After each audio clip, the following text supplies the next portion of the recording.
So crank it up loud. Let the story unfold. We're the masters of slash. Be brave and be bold. In the heart of the battle, we'll rise from the ground. With every beat pumping in a warrior sound.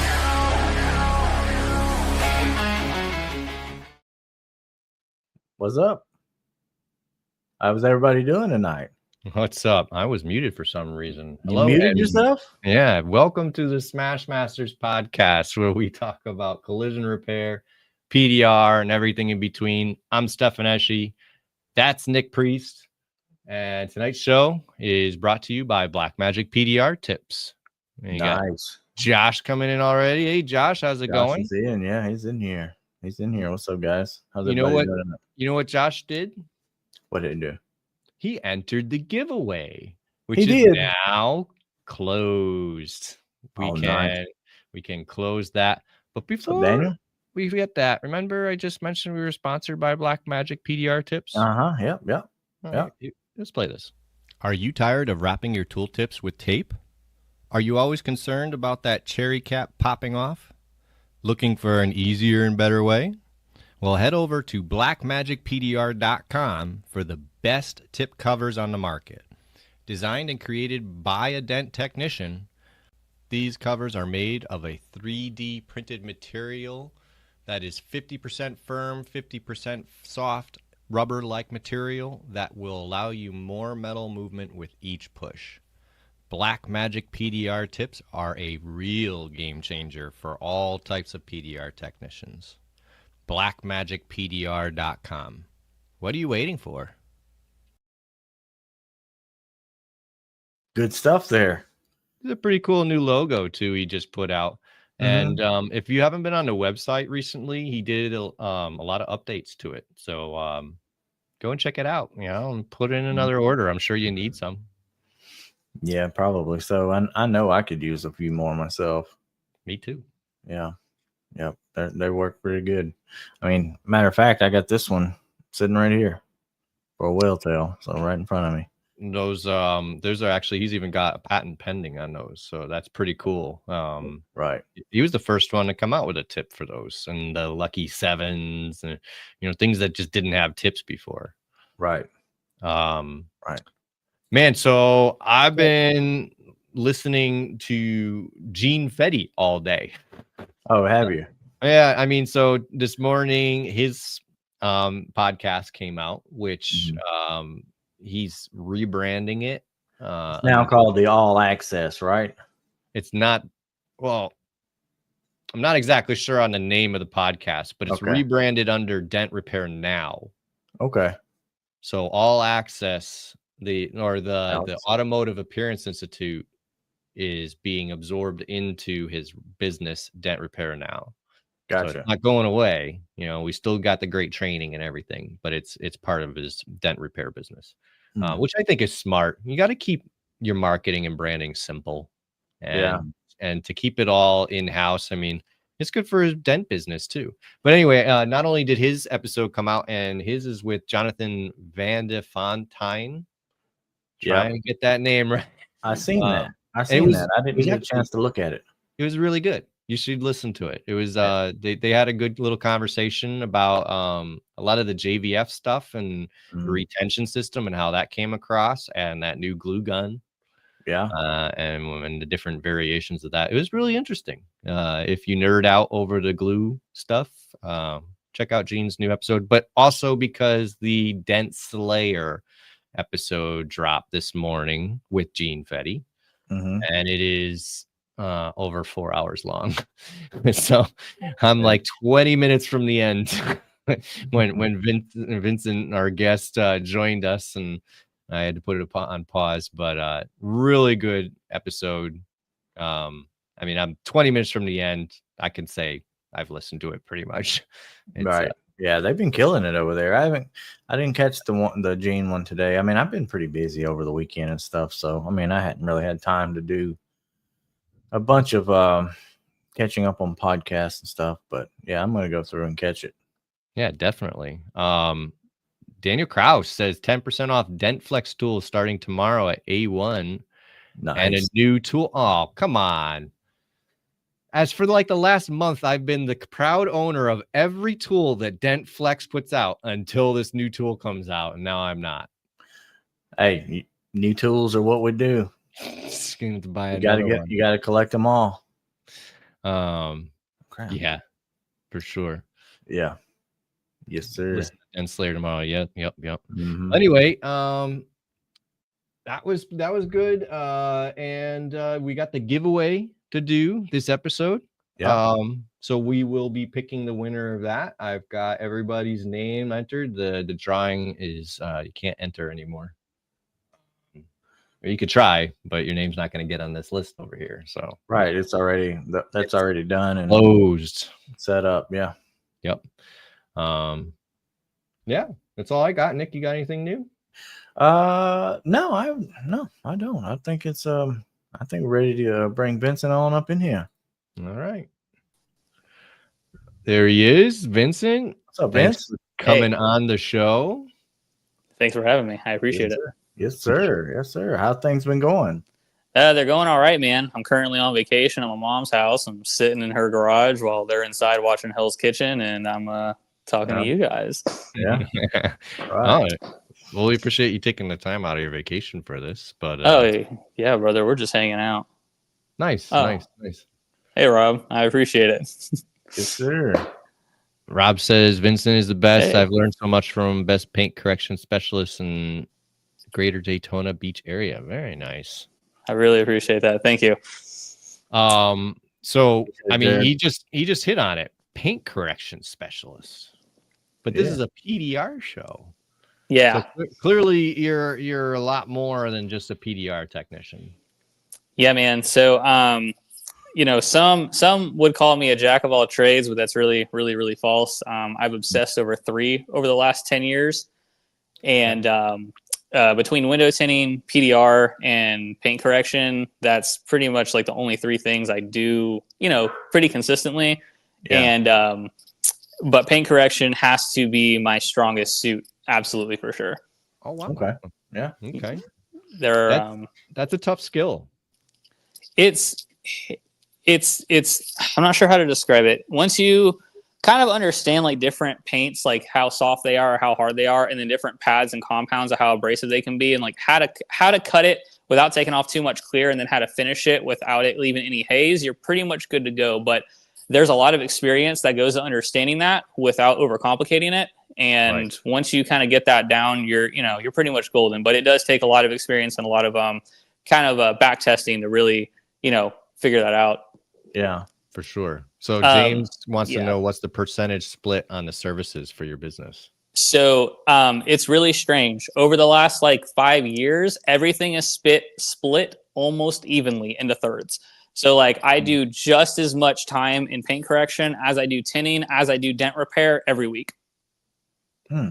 That's interesting. It is. Oh, Was I'm that sorry. intentional?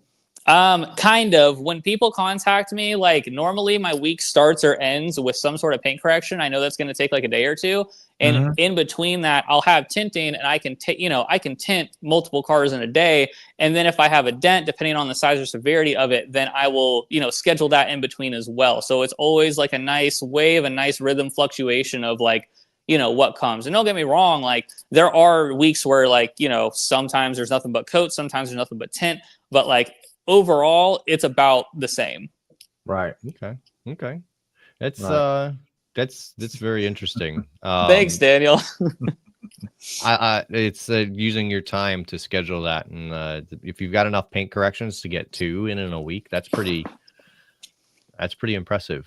Do you do ceramic coating as well? Yeah, man. I don't really do any corrections without coatings, and good. Yeah. There are I know this is a PDR podcast, so cut me off if I'm talking about detailing too much. No, but no. I actually there's what was it? I don't remember what exact year it was. I think it was a 77, but it was a Thunderbird that I just did. Long ass fucking car, and complete multi-step paint correction. It was repainted, so there's sanding marks all over it. 5.5 hours from start to finish, which is that's honestly a huge deal in the detailing world. like, to be to that like 95 percentile mark of like what's considered perfect. So like, kind of like, as I touched on earlier, like I do think some things, in certain industries, especially detailing, are a little overcomplicated. And once you like simplify it, you can get very efficient results and really, be okay being a one-man show doing it. You know what I mean? Right. Okay. Yeah. Good evening, Gene. Gene, How you doing? Yeah, there he is. what's up, man? Uh. Dude, Gene's awesome. He's been great, like just since I met him. James, What? How is talking PDR? Let's hear about the other stuff anyway. How does Gene helped you out? I want to hear. So, it embarrassingly enough, I was actually supposed to see Gene this year, and I had to cancel it because of, well, I'm just going to say it, the breakup with Cassandra and I, and amongst everything else that fell back from that. And he was so freaking kind and understanding through that time, and so were Josh and Miguel. I'm not sure if you guys know them. They do a lot of PDR marketing through Gene's recommendation. They're great as well. But he was just so kind and so nice about it, and like didn't just wasn't a dick, you know what I mean? And I just really appreciate him for that. And yeah, I think so that Gene has really helped with that. And he's if I ever have a question, he's right there. He's willing to respond. He's willing to give me he's willing to ask me questions and be engaged in whatever I'm asking. And like, he doesn't need to, but he does. You know what I mean? Oh, for sure. He's an excellent teacher, and obviously he's passionate about it. But it's just a good communicator in general. I'm very good at that. So I don't know if you know this. Gene was my my Kiko trainer. When my body shop bought the Kiko set, they sent somebody to train us, and they sent Gene. So that's how I met Gene. And then that was the start of my PDR journey. So I could say that day changed my life, and through everything else, I mean, he's certainly been a big support throughout my journey into PDR. So I think Nick can say the same. Yeah, I can say the same thing. Yeah, he's he's a big influence in a lot of ways, for sure. Absolutely. And he kind of says it right here, just trying to be a good human. If we all really just did that, if we all just did that, that'd be great. It's it would really help. I think the world would be a much better place. And just try and be a good human. Absolutely. But so we did want to talk about your story. So let's go back. Okay. Yeah. Let's go back to the beginning on how you got started and all this stuff. So what was the first thing you started, like, career wise with cars? Like, how did that start? It's gonna start before cars, because this good. I was actually a CNA, nurse's assistant, working in a nursing home and doing home health at the same time. And with doing home health, I was also working at a frozen yogurt shop while in college to be in a mechanics program. And it was just like, I was arguing with the teachers. I was not happy, taking care of people, which sounds like kind of fucked up, but I mean, let's be real. It's not a great job if you're not that passionate about it. You know what I mean? Right. So I just, I could not figure out what I wanted to do. And in the middle of arguing with the teacher in my mechanics program, I was about to go, about to go back to work to the frozen yogurt shop and then do home health. And I was like, fuck this, basically. So I did a little bit of Googling at the time and realized that mobile detailing was like something that one dude in the area was doing. And I was like, I'm going to fucking do that. So I had like $200 to my name, and I went to freaking Walmart, and I got I didn't know anything about detailing. I got a bunch of detailing chemicals, and I started then. And I dropped out of college then and started at some car wash while doing details on the side. And I did that over the next 2 or 3 years before I got slowly into window tinting. And then one day I heard about PDR, and it was actually a bunch of mechanic friends who were like, oh, they just stick the wands in there and just massage the dent out. And I was like, huh? So I started looking at Mike Toledo's videos, asking, other people in the industry, questions about things. And before I knew it, I got my first dent craft set, and that was 7 years ago. And since then I've just kind of been, pushing metal and really honing in not just the quality but the efficiency at which of everything I do basically, and how to keep up with it, because when you going back to like the whole like jack of all trades thing, when you do multiple things, you're held at like a higher standard because you have to prove you're just as good as the dude who only does that. Right. And I feel like there are a lot of people who do offer a lot of things and they're okay with being like subpar because they do a lot of things. They're like, oh, well, I just know a little about a lot. It's like, nah, fuck that. Like, I need to prove that I'm just as good, if not better than that guy, and that guy. So it's like, it's just an obsession of how to, hone that. But yeah, I went off on a rampage. Sorry about that. No, you're good. You're good. No, that's admirable. I mean, the whole thing they say, a jack of all trades is a master of none. I know there's more to that, yada yada. But yeah. So to try and combat that, being the jack of all trades, it's still a master of, if you choose to be. Yeah. So I mean, a master is a strong word, but yeah, master is a strong word. More just high quality. That is, when people come to my shop, I want to be transparent with them and I want them to leave happy. And as long as that's happening, I'm cool. Everyone else is cool, and that's that's the name of the game. You know what I mean? right, yeah, keeping the customer happy for sure. Yeah, absolutely. But when it came to my actual PDR career, it was kind of a pivotal moment in business, because detailing perspective and window tint perspective is so drastically different than a PDR perspective. The amount of intricacies in comparison to detailing and window tinting that is in PDR that window tinting and detailing do not have is absolutely astronomical. And the amount of stuff you have to pay attention to, the amount of skill you have to have, the amount of like engagement you have to have with your own like mind and body kind of thing, and like with whatever the fuck you're working on. It changes your perspective as a whole and really like gets you more fine-tuned in with the other things that you do. Okay. So like I'm sorry. What were you going to say? No, so you're saying doing the PDR helped you with the other aspects of your business? Yes, PDR made me a better window tinter and a better detailer for sure. And it's kind of funny because like, and this is going to sound kind of like, I don't know, conceited, I guess, but like when I'm in like the groups and I see like these detailers and these tinters talking with their egos and they're like, well, I'm this, I'm that, blah blah blah. I'm like, brother, y'all wouldn't know what the fuck to do with that damn dent this big. Like, shut the hell up. You know what I mean? But like doing a dent that big is so much harder than paint correction. It is so much harder than tinting windows. And it can really keep you humble when like you keep those kinds of things in mind. You know what I mean? And that's where like there, and I was just watching this on Hell's Kitchen. It was crazy to see it because I think about this shit all the time. But like how you handle your ego and how much your ego like influences your work will determine the quality of work you put out. It'll either get in the way or it'll make you better. And a lot of the times it actually gets in the fucking way because you're like, even if it looks like, subpar, you're like, well, it did this because of this. But if you have accountability and it can put your ego aside, you now know what to do next time so that you're better. You know what I mean?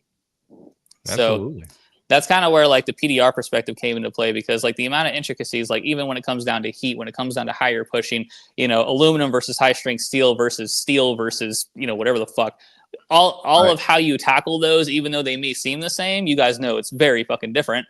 And it's not really something you can explain until you get your hand on a tool. And then when your brain clicks that way, you can start implementing those things into, window tinting and other services and ultimately become better. Okay. Speaking of a favorite tool, Andy's in here. What's up, Andy? Oh, hey. Mason says, are you going to do any wrapping? Do you wrap cars or anything like that? Are you getting into that in the future, or probably just leaving it? No, man, I'm leaving it as it is. Wrapping, believe it or not, wrapping like hurts my fucking body. I had a Honda that I wrapped half of. I got halfway through it and was like, fuck this. And nope, never again. Yeah. That's a skill of itself. I mean, to just tough. Be For able sure. to put that much determination and focus into one panel for so long, and then you're all done. You find that one defect. Yeah. It's, Either you're half redoing it or whole redoing it, you know, like, oh, Right. I mean, I go down to a detail shop down the road that does window tint and PPF wrapping and all that stuff. And Mhm. I do a lot of their dents and stuff. And man, they'll have cars took all apart. And Yep. a lot of times they won't find the dents until they've already got it wrapped. And they're like, can you do something with this? You know, I'll go in there and, you know, do whatever they want or whatever they need done. It's time. But man, there's a lot of work in that stuff. There's a lot of work in that stuff. And those guys in there, they make it look easy. Mhm. That, and I feel like there's a lot of things that can cause a comeback, like just friction, like panels expand and contract, and we're going down the road, they're bumping and everything. So you get those friction contacts and something's lifting on an edge, but just because the bumper moves a little bit when you're going down the road, it's like, man, I wouldn't want to have to predict that, you know, like, geez, like I give those guys a lot of credit. PPF and wrap installers.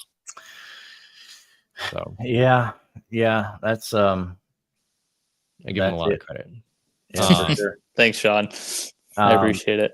What Andy says right here too, a lot of money can be lost doing that stuff too. Like, So yeah, not just vinyl, but like in the realm of PPF, I've done a couple of PPF jobs and like they've come out successful, but holy shit, that material is so expensive. It's like, oh, this hair is going to cost me $600. Like it's like that. It's crazy.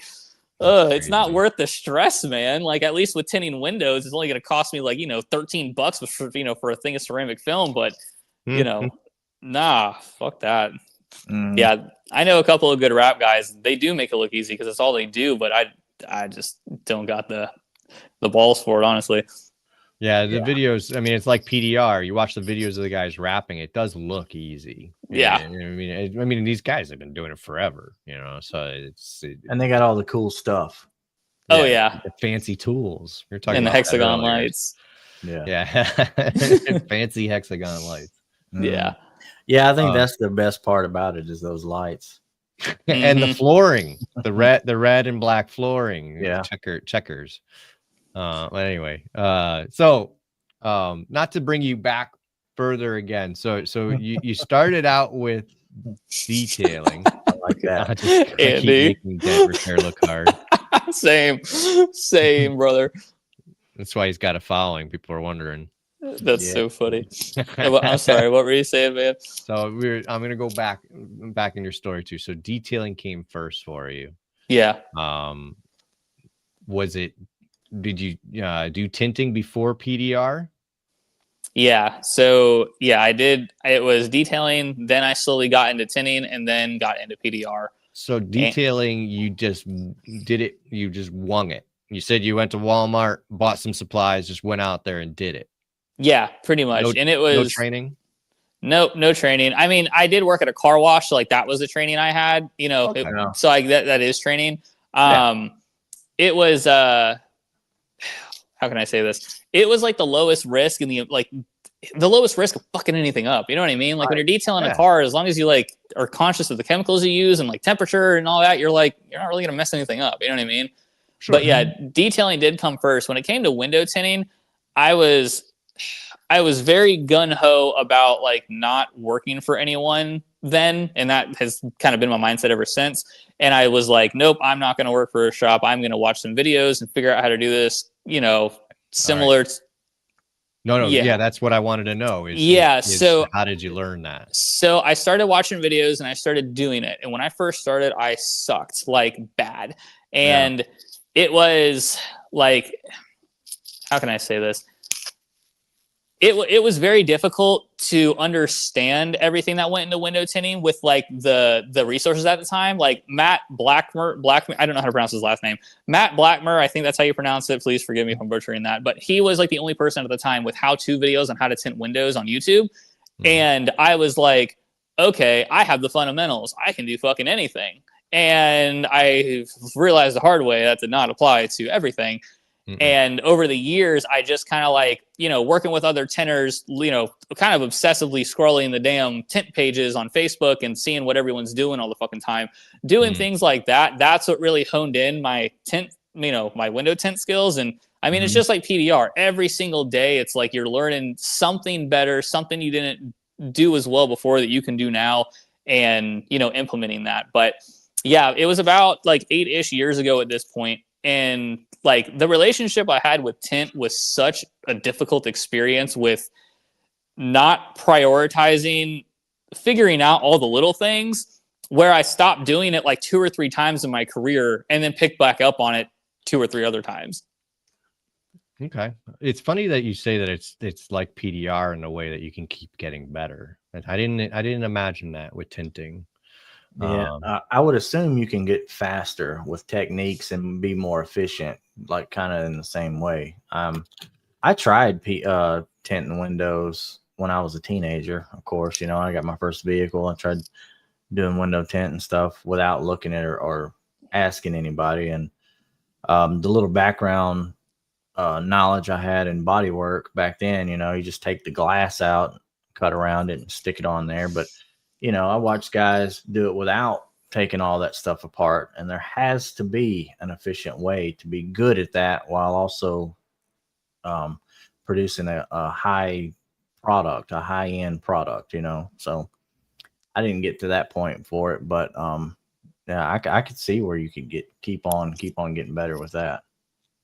Absolutely, man. And the thing about window tint is that it doesn't matter how good you are.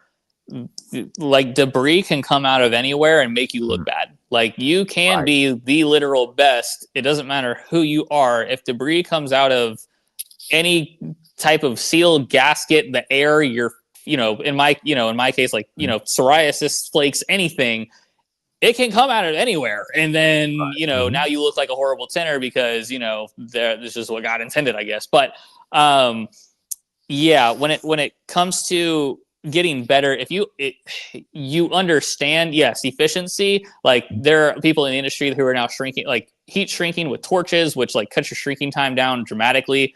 And but if you can understand where the dirt's coming from, like I have a friend named Richard, and I hope he's watching, but he has something called important sauce, and it's basically a gel you put around the the border of the window before installation, and that minimizes how much contamination will come in. And I've actually seen the gel push contamination out that's fallen into what would be in my film. So like as an industry, like as a whole, like it is advancing, and it's kind of crazy how much it's advancing, like watching it progress even over the last 5 years. But like when you get better, as long as you can, like getting better with tint means consistency. It means, how can I get this perfect fucking window in every window I do, no matter how much of a pain in the ass it is, and no matter how many obstacles are in my way? That is what it comes down to. Because let me tell you something, man. Tinting a Volkswagen or an Audi is not like tinting a Toyota or a freaking Honda. It is not the same. There are different techniques involved, like, frameless windows. You have Teslas, like the Model 3. Tinting that back windshield, shrinking it is like the comparison of shrinking a Model 3 back windshield is like doing a Bryce Kelly type dent and glassing it. Right. It's like that. So when you can like get to that level, because tinting isn't just, installing film. It's, people have plotters. I have a fucking plotter. I hate it most of the time because, just XYZ reasons. But I hand cut a lot of the time just to, make things simple.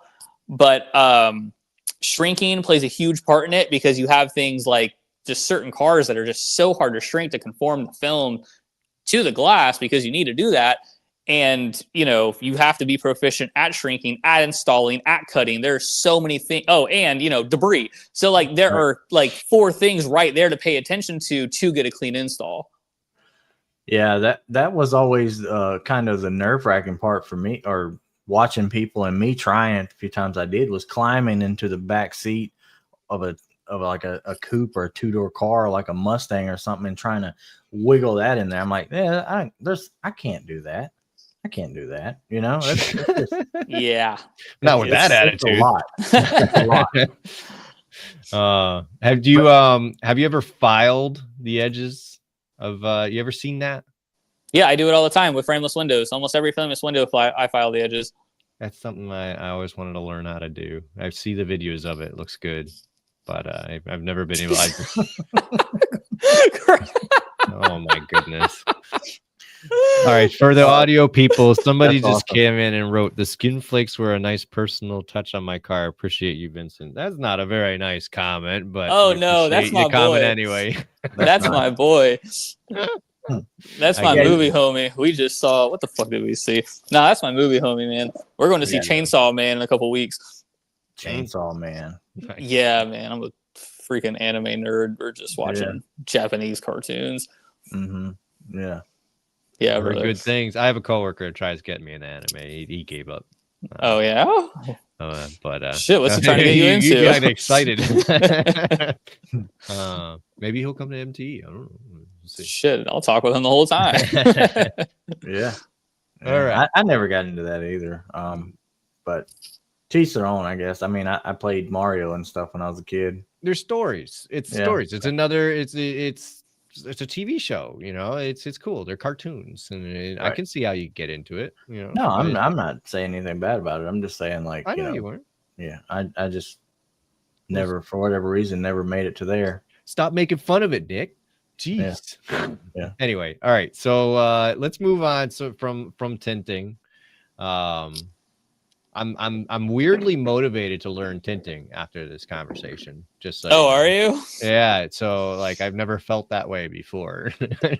Now I want to learn tinting. Buy But, a roll of tint and practice, huh? Yeah, just watch some videos, man. Just don't start with an Audi or Volkswagen. You'll fucking hate your life. so getting into to PDR, you did talk about how you got into it, but you didn't mention if you got any kind of training whatsoever and how you learned. So how I learned was a lot different than most people. I started with Mike Toledo's videos, and I've only talked to Mike Toledo one time in person, and that was it. And that was like 6-7 years ago. But I mean, he was kind of like, I don't know, the only guy at the time who had like online videos. Yeah. And that was around the same time that Jim Mitchell was starting his online videos when he was still working with Michael Casper. And with that being said, like, on top of watching Mike Toledo's videos, I would ask Jim and Michael Casper basically a shit ton of questions, and they would answer them. And I would get panels dropped off in my living room. I would have, I had a door on a stand just in my fucking living room, and I would just beat the shit out of it and take the bin out. Yeah. Yep. And I just did that till I got comfortable enough to start charging people for it. And, even after I got comfortable charging for certain dents, because there were, when I was offering retail when I first started, I would only take on what I was comfortable with, and everything else would go to someone else. You know what I mean? So it was a real safe way of doing it with, being comfortable. I wasn't going to mess anything up. So, that is kind of the only actual formal training I've had was attending the advanced skills seminar with Bryce Kelly like a year or two ago. And that is the only type of formal thing with PDR that I've had. Everything else was watching videos and just pushing on metal till I stopped fucking it up, basically. You know what I mean? Yeah, right. Practice panels, I should say. But man, Self-taught. For the most part, yeah, for sure. Yeah, that's how Nick learned. Yeah, that's how I did it. Yeah. Good shit, man. Yeah, it's sometimes I wish I would have done it differently, but nope. I'm kind of happy with the progress. You know what I mean? It's Yeah. over now. Well, Yeah. it is. Yeah, I right. would say that I had the benefit of a body shop to go with along with mine. Yes. Where if I didn't have that, I would say it would probably be more difficult. Yeah, for sure. I didn't know shit about bodywork or anything about it when I first started. I couldn't even re-clear headlights 7 years ago. Yeah. What's up, Andy? I appreciate it, Andy. Yeah. So Andy says, I love listening to someone breaking their craft down to a science. You can feel the passion. Yeah, no, absolutely. And Andy was on last week, so you can go check out his episode. That was a good one. Nice. James, I'm a terrible teacher, so a terrible tech, if you say so. You're good at winning giveaways, though. He's good at that. I know Hell why yeah. he's hanging out right tonight. He's trying to get the free stuff. Hell yeah. Hold on. You might not. He's not entered. He didn't. Damn. No, he didn't. He skipped this one. Mm. Well, anyway, Somebody's gonna get something. yeah. Hell yeah. For sure. Any tools that have really been screaming out at you? Something that you use all the time, you can't live without, something you want to buy? What's on your mind? So I want to give Sal a shout out because I had looked at him market the dent dial for years and I thought I would never need it. Like I have supported him and I was like, fuck yeah, that's awesome. Good for you. And I thought that I personally would not be in a situation where I needed to use it. And I was 110% wrong. It saves me more than any other tool that I have. Yeah. The dent dial specifically with the fucking Honda or Acura high strength steel with those body lines with someone like, I don't know what the fuck Honda and Toyota did, but there was like a year, however many year period where their shit was just high strength steel. And I'm like, well, fuck me. So, you have like your normal rods and stuff, but the leverage, would kind of just kill you, halfway through the repair. With Sal's dent dial. It just like I just did a body line dent in a Honda and it just moved. I was like, damn, awesome. Light. Yeah, it is the light. Yeah, the light one. And the what is it? The Challengers, that rear quarter panel. Mm-hmm. I'm not a fan of drilling in the door jam. I'm not really a fan of drilling at all because it freaks me out. I don't want to hit anything behind it. But I took half the interior out. If there is a dent on a Challenger, I'll take half the damn interior out in the back, and then there's a bunch of glue to cut where the brace is, and then you stick the dent dial in there, and you have this. You just push on it and like barely, and it moves that body line like it's nothing. And people were saying to use like extra long whale tails and shit, or extra wide whale tails. But they just like, it's a whale tail. It's thin. I don't have it. Like the brace going to a body line is not giving me the leverage I needed. So the dent dial basically made those jobs possible with what I know as a PDR guy. So that is like, I had to like give that a number one. Just as testimonial. Thanks.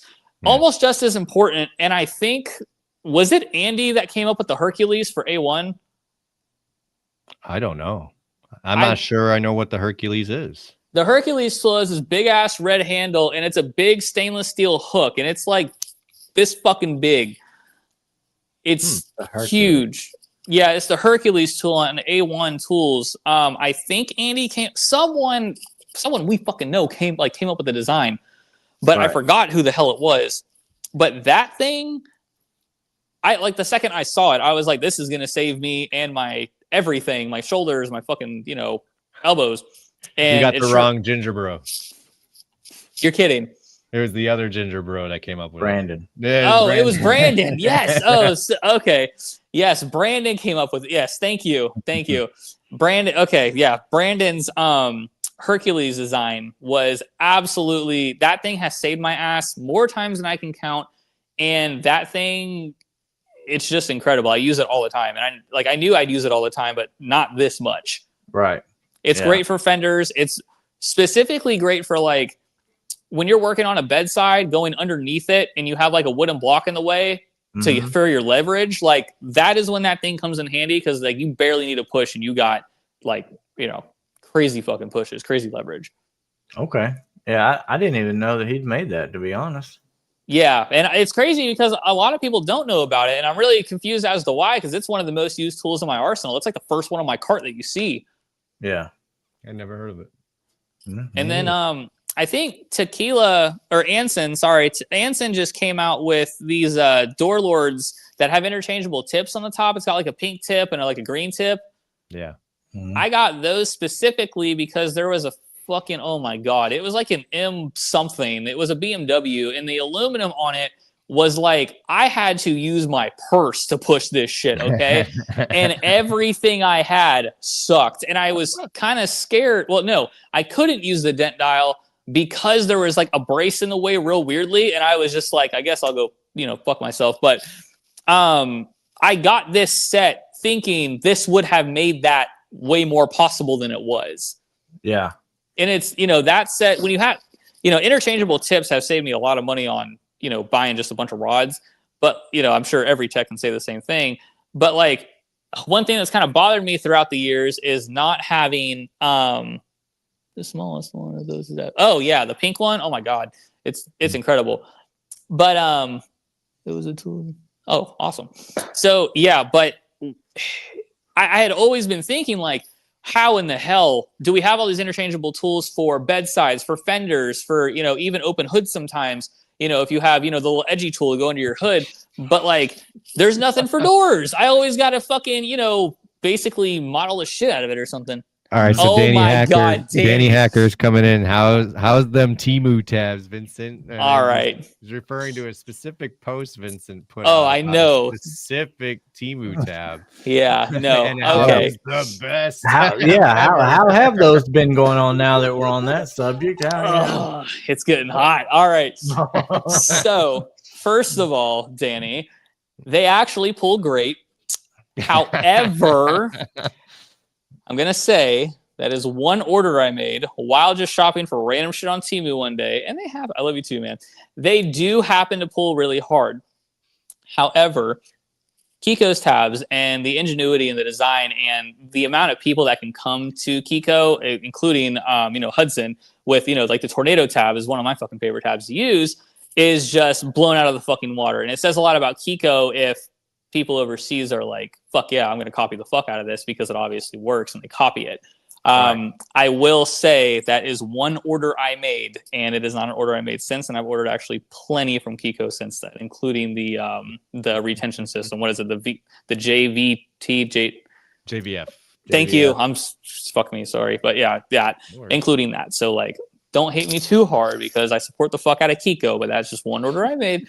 But yeah, they do pull really fucking hard. I can't lie. Right. It is just that one crease tab from Temu. Like, it's that one specific one. I'm like, damn, that shit pulls. And that's like, you know, that's it. I mean, the drama's funny. Don't kidnap me. But we all appreciate the honesty when it comes to something like that. You know, it's you know, I do preach people support the companies that do the research and development of the tools that we like, because if you want them to come out with the next tool, you're gonna have to you got to support them on this tool. Did Alan tell you? Oh, jeez, I'm not reading the rest of that one.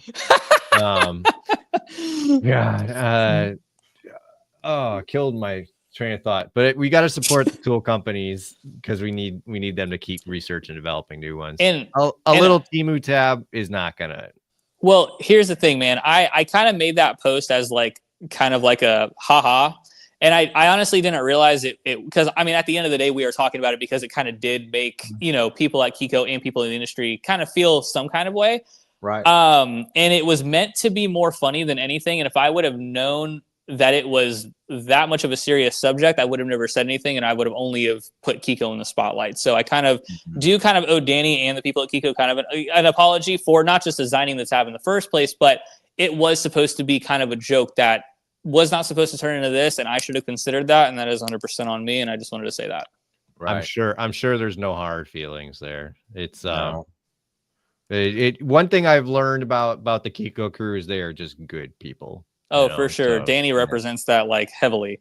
Yeah, he does. And you know, like you said, it does go to show like, hey, those are some good pulling tabs, because prior to some of that stuff coming out, they just had those pink and blue soft looking ones that didn't pull or do anything. You know, you could buy them by the thousands for like $8, but none of them would do anything. So, you know, I think they're good tabs.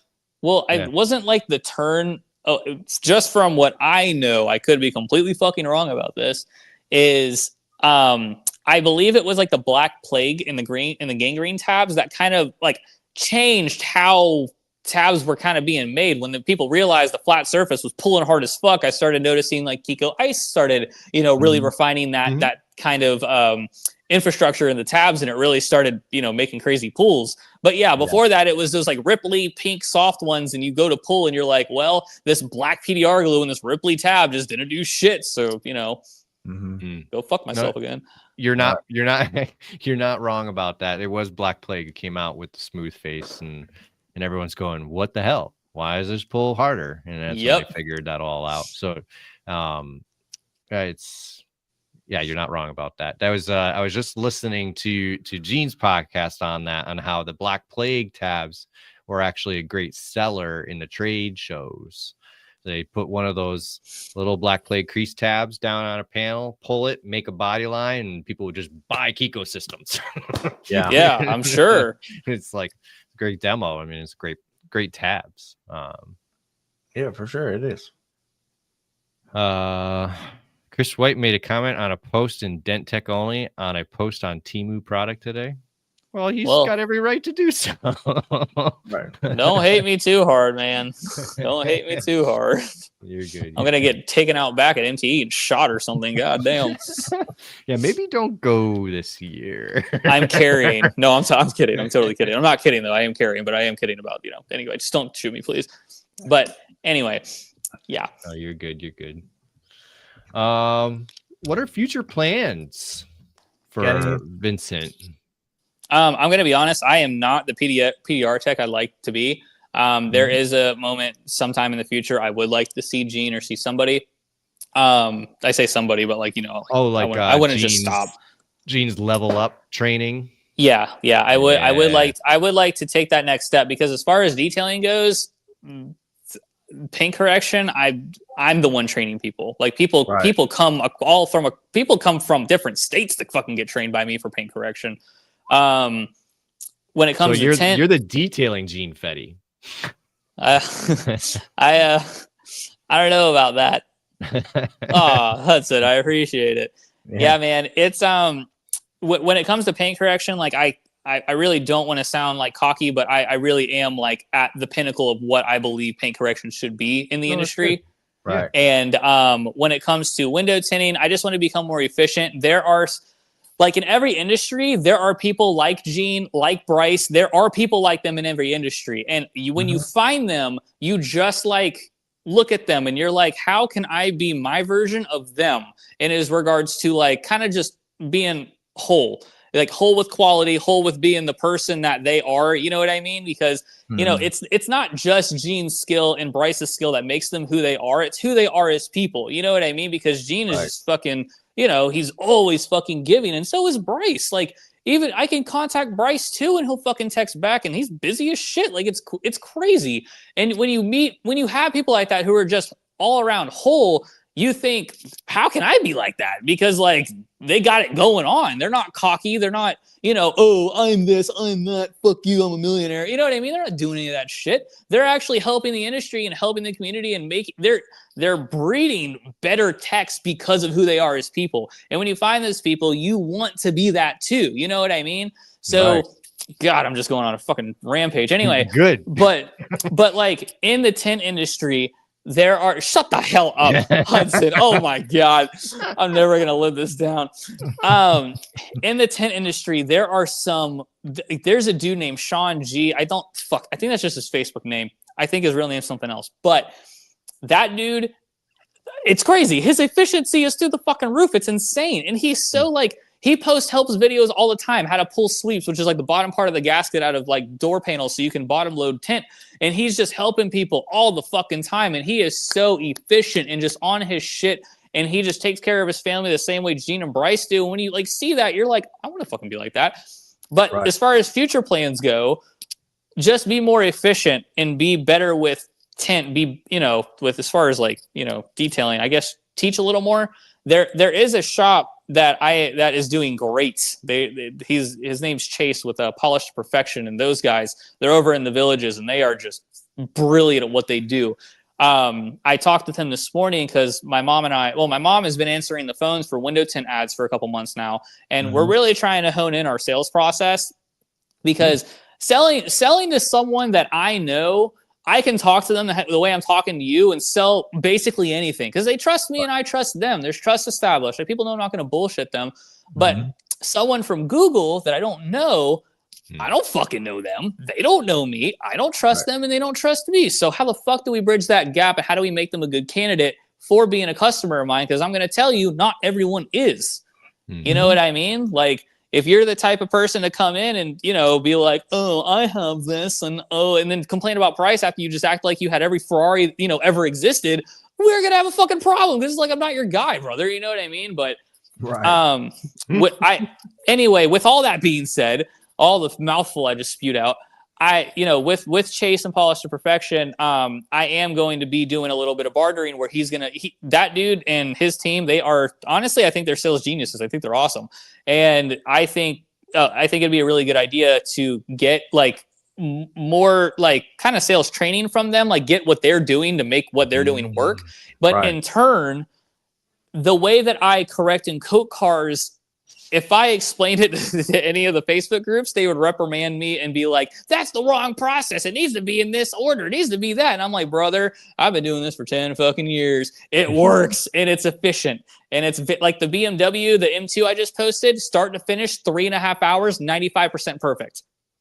Okay. And that's a huge fucking deal in the detailing world. So I'm going to be going to them and showing them my methods, because it's not one method, it's a series of method. And it also, window tinting helped me with this, because the 4 things I mentioned earlier of like, how to install, shrink, all that, I started looking at paint correction that way, as well as with dents, with all the little intricacies. And I applied those things to detailing and paint correction. And that's how this stupid, crazy fast efficiency, yet with high quality, came to be. And I'm going to be kind of helping them with how to, really understand what's in front of them, how to handle the defect in front of them, and understanding what can and should come out, meaning scratch and water spot wise. Because let me tell you something. Here's a little bit of detailing advice, okay? Just because you have a scratch or a water spot or a bird dropping or any etching does not mean it can come out or that it should come out. And that is something everybody should understand, because there are 2 conflicting perspectives. And there are many detailers with the same perspective, and they conflict each other, okay? They contradict each other. One, clear coat should be fucking perfect and it should look flawless. If you put a ceramic coat over fucking flawless clear coat, you're shit, fuck off, die, basically. I'm not kidding. Those dudes are ruthless. Then there's the other perspective. Don't take off too much clear coat. And brother, if you got some car that's covered in all this shit, those 2 things do not exist. You know what I mean? Bye, Gene. See you, Gene. Those 2 things do not exist. You're either not taking out a full lot of clear coat, or it's perfect. You need to find a middle ground. And the middle ground is that 95% area where you understand what should and should not come out.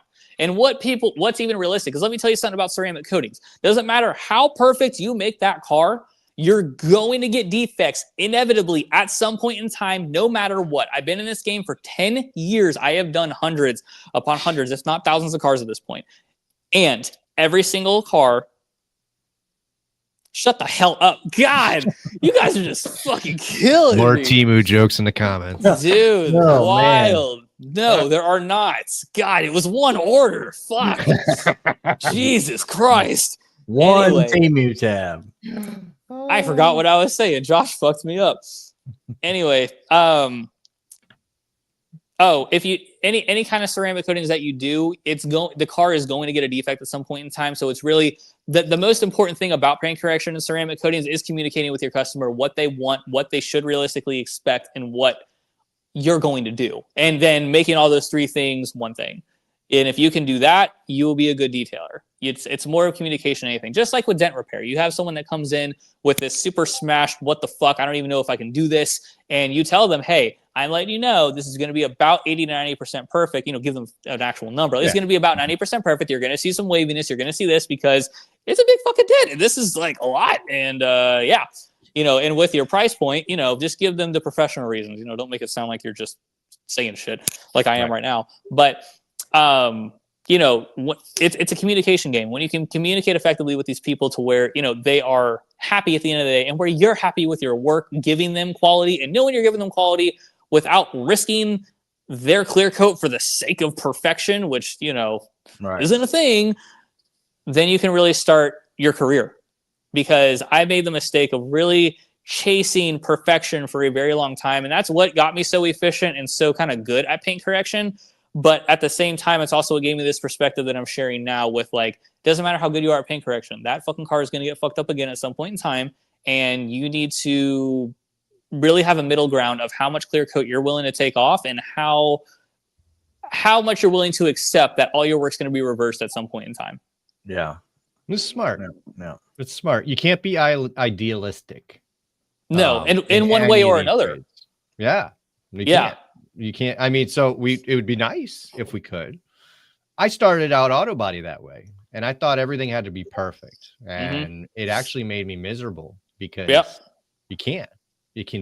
And then I was just harping on myself, harping on the shop, harping on my boss, harping on this guy. You know, it's stupid. And it's not an idealistic world. You got to take every situation as it comes and evaluate them individually, and the experience afterwards is what then leads to efficiency. Like you're talking about what you can take out, what you can't. Well, and I think it's really important to say, and not a lot of people, not a lot of people will say this, I don't think, is high quality does not equate to perfection. Right. No such thing as perfection.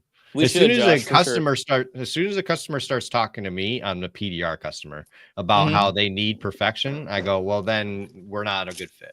Not your guy. We're not a good fit. Even if it's something that I'm looking at and I'm going, yeah, I can make that completely gone. Doesn't matter. If you are sitting here and you want perfection, there's no such thing. I mean, so I like Matt Boyette gave me something on that recently. What did he say?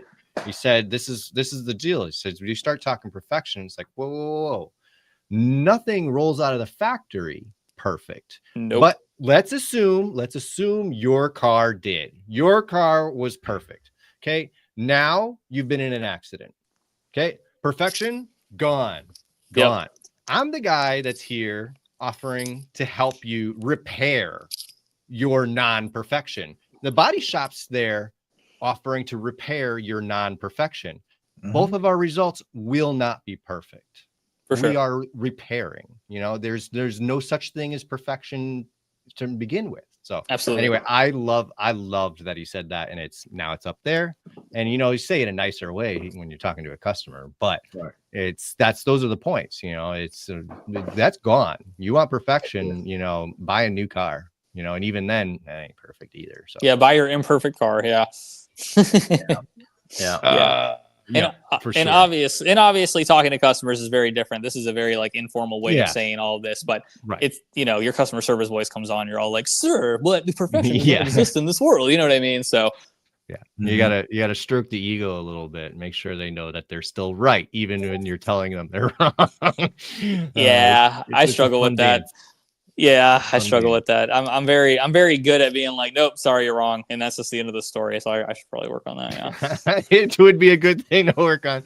I spent quite a few years in retail on commission, so you had no choice. Yeah, that's what I learned, and it's super helping me now.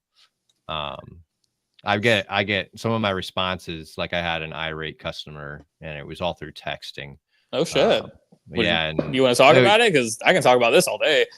I mean, it was just I made the mistake. I couldn't see anything in the pictures, so I made the mistake of telling him small darn start at this, and then he went and saw somebody else for a price, and that person let me know that they had seen them, and these were two dents. One was 2 and one was 3 inches. 2 or 3 inches and 3 inches.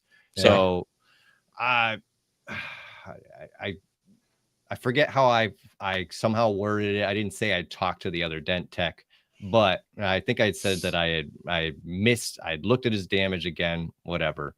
And I gave him a price range that I had never given him. You know, I gave him what small dents start at. So I gave him the price range. He wasn't happy. He was like, you just changed your quote, you know, and it's and he just went off. Okay. Why is that different? Yeah. So he was irate. So anyway, all my responses are, I'm sorry you feel that way. You know, it's, you know, I'm sorry, this isn't a good fit. I wish you good luck on your repair. And I bet you AI wrote that. I was like, that's the best compliment I could have gotten today. He's I was able to deal with you. You're asking small like a dime or small like a soccer ball? Real. That's real. Every dent is small when they call you. If you tell them, hey, look, pull out a dime and go out there and see, does it match the dime to you? You can pretty much get you can get an idea of how they're going to be and say, send me that picture, because they don't know. A lot of these guys, I've had so much where the whole side of the car had been like destroyed, like they ran through a fence post. Yep. And they're like, well, you know, you could just like wiggle this stuff back out. I'm not worried about the paint. I love that. I'm not worried about the paint. It's like, Right. I am. I'm not worried about the paint either. It's your paint. It's not mine. You're going to take it home with you. Whatever's left on this car, you're taking it home with you. Sorry, go ahead. But no, I mean, I just kind of judge people, gauge them off start them out in a conversation instead of trying to go just straight into small dents start at this, because I've gotten burned on that. Mm-hmm. Guillermo, you can ask something. What's Go up, ahead, buddy? type it in. Yeah. Please, not a Temu question. My God. John, what's up, John? Oh, John's here. You just brought up Temu again. Uh-oh. I fucked myself. But I have a short. Speaking of customer stories, I had a good one. Guy sent me a picture of his 16 BMW door, and there's a big wave right in the middle of it, and you can see the bottom body line underneath it is just popped in right on the body line. So the whole door is in, and there's these 3 white circles right in the middle of the dent. And I'm going, what the heck are those little white circles? And I'm like, maybe you hit something with 3 prongs and it made scratches. So I asked him, are these scratches? He goes, yes. No, they're glue. And I said, glue? Like dent fixing tabs? He said, yeah, somebody tried to pull it out. I said, okay. So it's okay now. So he's on. So he calls me and he starts. And so I'm like, okay, so this is what I'm talking about. I'm looking at this. I'm like, I can make it a lot better. I said, I'm going to spend a whole day on that door. And this is my price right here. Oh, that's ridiculous. I can buy a door for way less than that. I bet you a plunger could take that out. I said, well, it had 3 glue tabs on it and that didn't do anything, did it? Class. Dude.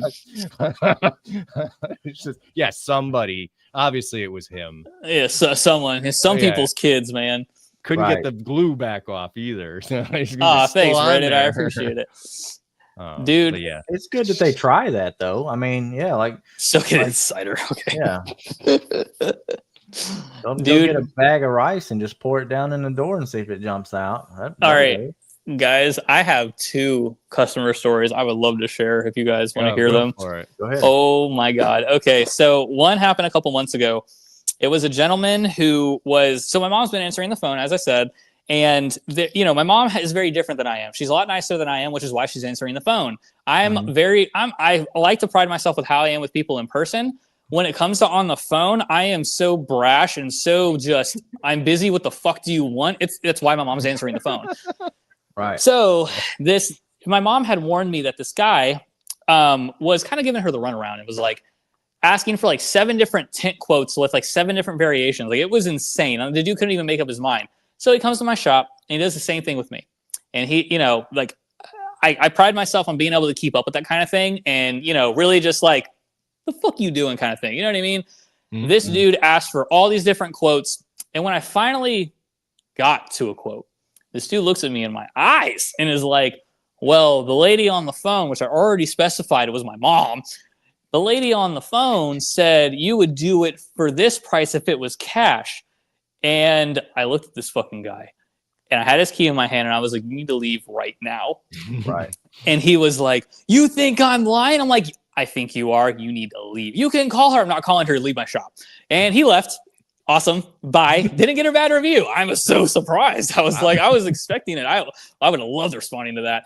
Anyway, the next one is a little crazier. And this just happened recently. Okay. Mm-hmm. There was a gentleman. I'm not going to name any of these people, obviously. Right. This gentleman filled out 5 contact forms for ads. So he costed me $60 fucking dollars to hit me up through Google for the same information every time. And, my mom is a very nice woman and she, each time, hey, how can we help? The first time they talked, he was a dick. Second time they talked, she was like, okay, maybe, he's warming up. Third time, never responded. Fourth time, never responded. So when I saw, because I can see the lead she gets, you know what I mean? Yep. So I saw his name again. When I saw his fucking name, I called him from my phone immediately and was like, I'm not kidding. This is how the conversation went. Ring, ring. Hello. Hello. Is this blah, blah, blah? Yes, it is. You filled out 5 contact forms. My name is Vincent with Ronin Auto Spot. I'm wondering why you haven't scheduled. I didn't realize it was the same thing. I'm like, yes, you did. It literally has the name at the top. Hangs up on me. Cool. You think the story ends there. So I texted him because I wasn't able to say this. So I had to text him, and I'm like, this is Vincent. We just got off the phone with Ronin Auto Spa. Do not contact us again. That includes filling out the damn contact form. I didn't tell him he's costing me money, but I'm like, stop it. I had his IP address blocked from my Google ads, so he can't cost me any more money. But 4 hours later, this dude texts me back. He says, what the fuck are you going to do about it? And I was like, I don't know. So, and he says, don't contact me again, tough guy. And I'm like, I'm going to do some research on this motherfucker. So I did. Okay, this is where shit got crazy, okay? There is a whole fucking news article written about this dude. He got fired from his nursing job for abusing patients. Oh, Wow. He's like a total piece of shit. He's been arrested like so many times. And like there is a whole article about him like threatening people with like overdosing on meds and shit because they weren't listening to him. And I was like, fuck this guy. I was like, wow. So I am saying this because when you get people who are being unreasonable and you think it's you, it might not be you. They might be a fucking retired nurse who got arrested for abusing patients. So don't feel like shit about yourself if you need to tell them to fuck off. Right. And that's why I put this question up on the screen, because he says, why do you guys think I get less work than a guy who pushes nasty quality work but fast, considering I do quality work with no comebacks, and the reason they tell me is because I'm late, but no other guy is late as well. So I don't really know about the last part, but same. To me, it just sounds like you're pushing and catering to the wrong crowd. That's what I would say initially. I really don't know enough, background to go to that. But what do you guys think, just based off that? Well, I have a question. What do you mean by you're late? Like, what are people saying to you? That's my thing. Are you taking too long to do the job? I think that's what that means. Are you late to the job? That's what I think it sounds like. Don't be late to the job. Be early. 15 minutes early, baby. Shit. Yeah, Right. yeah. I mean, I'm assuming that you work for somebody, but that's tough. I don't think there's any easy answer to that. I think the best thing for you to do is to work on just keep pushing, and your speed will come, and then you'll be just as fast but better quality. So it takes time. That takes time. I'm still working on that. I'm slow. So typical Florida man. Yeah, I see. Josh said that about his customer. Right. Who's a typical Florida man? The guy your customer. Your customer. Oh, dude, brother. Oh, yeah. Oh, that's a Florida man story all day long for sure. Actually, Josh had asked, how's your PDR competition in your area? And I think he said that because I think he is one of your competition. I think he's about like an hour from me. I think he's in Cocoa, if I'm not mistaken. The PDR competition in my area is extremely strong. Honestly, compared to... Yeah, are you guys reading that too? I love the other guy said he could do it cheaper. Me, cool doors right behind you. Sorry, I'm not that cheap. Oh, so the other real. Somebody comes into your business, says the other guy can do it cheaper. It's like, oh, good. Go see him. Yeah, dead ass. Okay. That's what I say. Go ahead. Okay, so when it comes to the PDR techs in my area, they're actually really fucking good. Like really good. Like they were part of the reason why I have decided to continuously up my game in all of my trades, because there was no fucking way I was going to be left behind with the quality they put out. And sometimes they call, like very rarely they call me for help, and very rarely we work together. But in those times, I want to be able to fucking keep up with them. You know what I mean? Mm-hmm. So the PDR, like John Triz, Brent Clark, those guys, Justin Bender, those guys are fucking animals, and they are incredible, and they're better than me. They are. All three of them are significantly better than me, and they're just fucking insane, and they're great. If I I would probably be helping them with hail if I was a PDR guy full time. But late to work, but the other guy has bad quality. Brother, stop being late to work. Yeah, Yeah. don't be late. Don't be So late to that- work. Guillermo, that's how you set yourself apart from them, is you be the better employee. Not I mean- only will your work be better quality, but you're showing up on time every day. He might be have been there longer than you too. I mean, I don't really know, but There's a lot of questions to be asked. yeah, right. I would just not be late for one. Yeah, Yeah, brother. That's it. I would be early. Start asking yourself questions. Like, ask yourself these questions. You'll find your own solutions. Right. Well, I'd be upset with myself if I didn't mention something that I did this week. I meant to say in the beginning. I'm totally kidding. I'm so I sorry. wouldn't be here right now. I'm so sorry. I had to put a meth joke in there. I'm so sorry. You're good. What did you do? I'm from Connecticut. There's not a lot of meth jokes, so I appreciate it. Yeah. Awesome. That would be over my way. It's all over here. So Huh? yeah, these so fellas like it here. I created a petition on change.org. And I'm going to start a little bit further back. I got a call from, again, Matt Boyette about a year ago when I posted that I was going to Rivian training. I posted on my social medias. So he called me, said, listen, we need somebody to pull some weight for us with Rivian for the PDR community. He said, I just had to send a customer down to Rivian to go buy a few clips that I need to repair her car. And he's like, that was embarrassing. I have to send her to go buy parts that Rivian won't even sell me. They won't sell me clips and a bumper retainer. Right. Like, that's ridiculous. He's like, so what's is this only certified shops are doing this? What do we do with this? And it's like, well, we could, ask them to start PDR certification. And there's multiple benefits to this. I mean, one, parts purchasing. Okay, I'm going to get back to that in a second. Two, safety training, just training people how to repair these cars without killing themselves with the high voltage. Three, quality repairs. Don't drill holes, like that kind of shit. Four, you get your name, your business name on the Rivian website as a certified PDR shop. That's an accreditation right there. I mean, so there's plenty of benefits to this. This is a huge investment from Rivian, so it's a big ask. Yeah. Hence the petition. I want to show them that there's a number of people that are willing to do this. Now, I randomly threw this on my Facebook on the 20th, and it was that 4 days ago, and it's already at 65 signatures, which is unbelievable. So I'm going to push it some more. I'm going to make some videos on it, talking about it on my podcast. So pay attention to my posts. I'd appreciate it if you guys, the listening, that could go and sign this. It's benefits us all in the PDR community, and also just the people that own cars. I mean, it helps you decide a repair facility. So I appreciate that. Gray Duck, Rivian is afraid of all their parts will show up on Temu. Oh, okay. Well, right, yeah.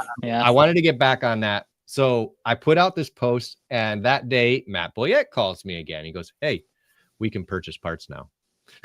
I went, dumbass. So I didn't know that. So they did open up. I don't know what parts we can purchase.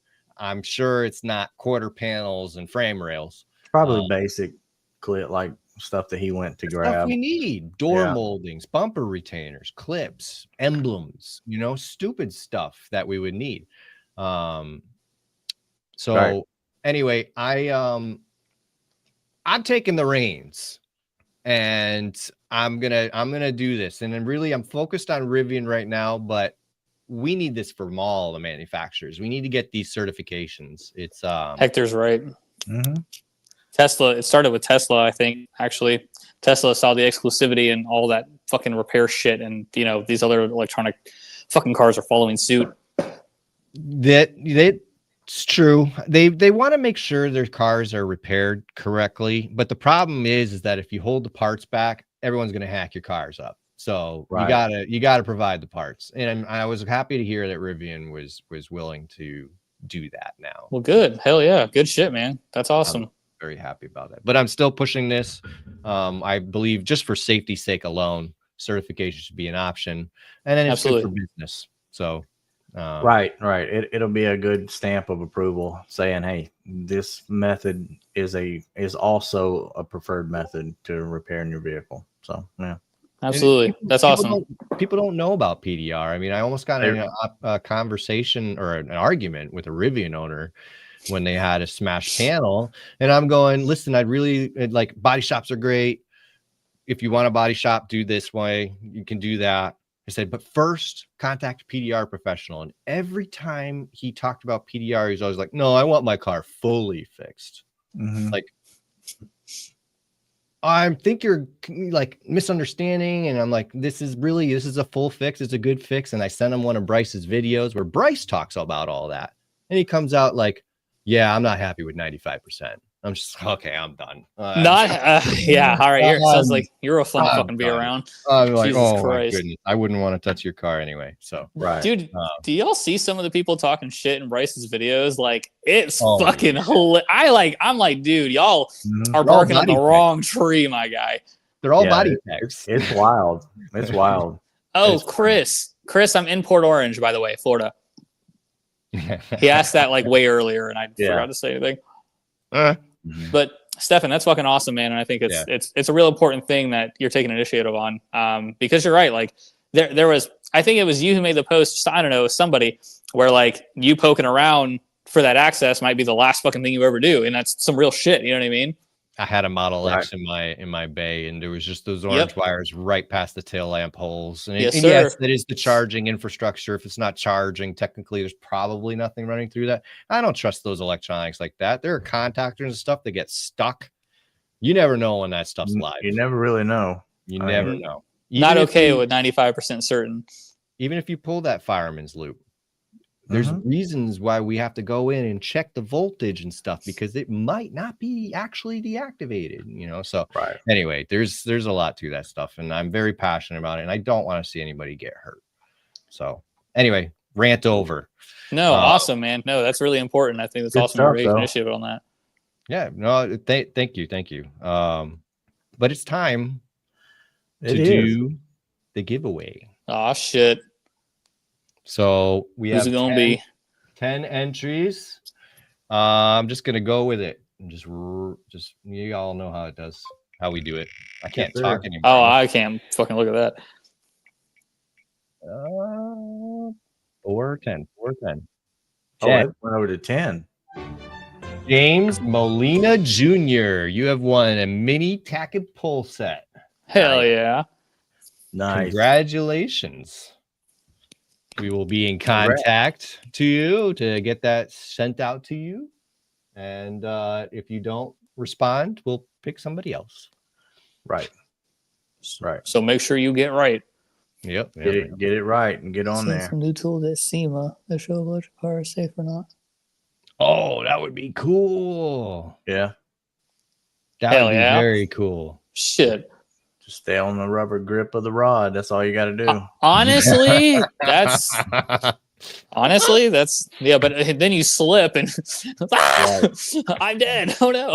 Yeah, I'm pretty sure those little installation, that's not going to be enough. It's all about where the electricity gets in you and where it leaves you. So just think about that.